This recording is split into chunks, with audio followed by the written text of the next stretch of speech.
Assalamualaikum warahmatullahi wabarakatuh. Selamat siang anak-anak sekalian.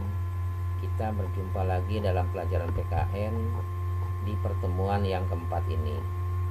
Di pertemuan yang keempat ini kita masih mempelajari bab 1 tentang dinamika perwujudan Pancasila sebagai dasar negara. Ada baiknya kalian mengetahui tujuan dari pembelajaran bab 1 ini. Kita lanjut anak-anak, yaitu tentang perwujudan nilai-nilai Pancasila dalam berbagai bidang kehidupan. Perwujudan nilai-nilai Pancasila di bidang politik dapat dilihat dalam beberapa hal, seperti lembaga negara, hukum, dan sistem demokrasi Indonesia. Perwujudan nilai Pancasila dapat dilihat pada perkembangan kebutuhan masyarakat dan negara mengenai lembaga negara.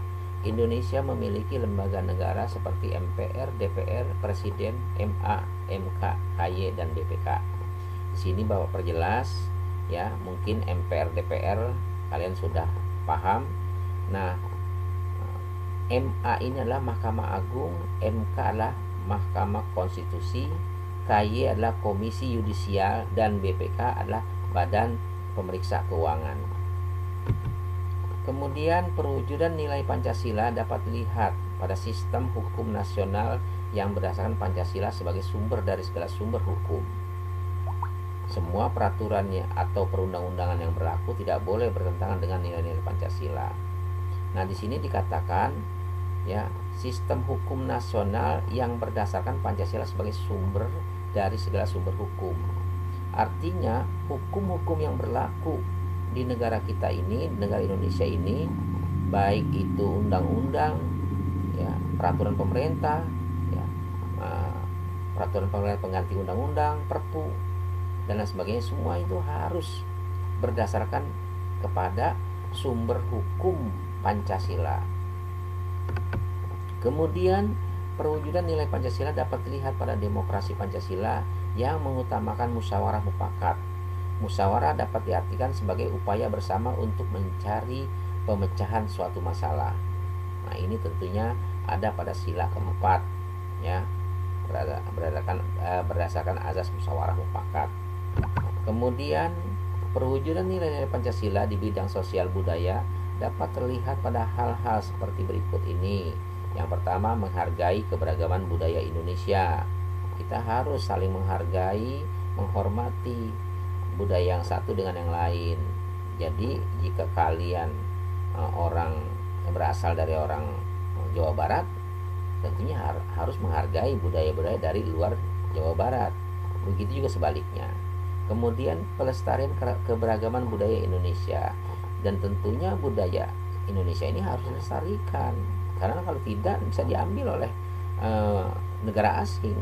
Nah, seperti beberapa budaya-budaya kita yang sudah diambil oleh negara-negara tetangga, seperti halnya Malaysia.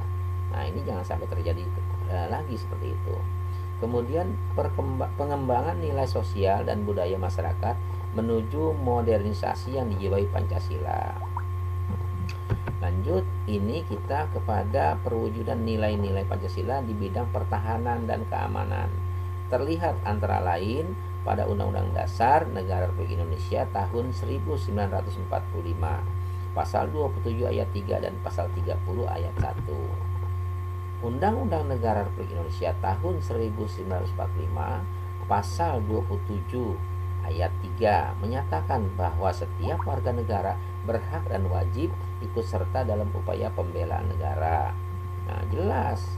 Nah, di sini kita sebagai warga negara mempunyai hak yang sama, mempunyai kewajiban yang sama untuk menjaga dan mengamankan serta membela negara. Agar apa? Agar tidak dijajah kembali kepada bangsa asing, baik itu dari luar maupun dari dalam negeri sendiri. Seperti banyaknya ada orang-orang yang ingin memecah belah bangsa ini, gitu. Kemudian Undang-Undang Negara Republik Indonesia atau Undang-Undang Dasar Negara Republik Indonesia tahun 1945, pasal 30 ayat 1 menyatakan bahwa setiap warga negara berhak dan wajib ikut serta dalam usaha pertahanan dan keamanan negara.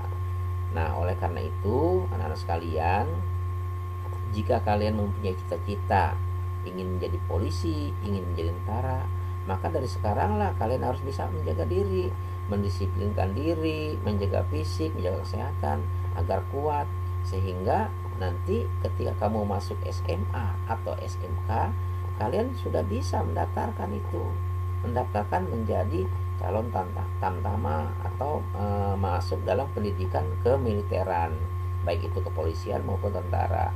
Nah, itu nanti akan dipandu. Kalau kalian mendaftar melalui sekolah masing-masing, nanti akan ada yang mendata itu. Biasanya kalau dari desa itu ada Babinsa atau Babinmas gitu. Nah sekalian, kiranya cukup sampai di sini penjabaran dari Bapak secara singkat dan gamblang ini. Mudah-mudahan kalian memahami. Untuk kali ini Bapak tidak memberikan tugas apa-apa, tetapi Bapak memberikan nasihat atau saran, yaitu silakan kalian pelajari kembali bab 1 ini dari awal hingga akhir. Jika memang berkenan, insya Allah minggu depan kita akan ulangan atau semacam tes yang nanti soal atau bentuk soalnya adalah Bapak informasikan lebih lanjut. Kiranya demikian. Terima kasih banyak. Selamat siang. Billahi taufiq wal hidayah. Wassalamualaikum warahmatullahi wabarakatuh.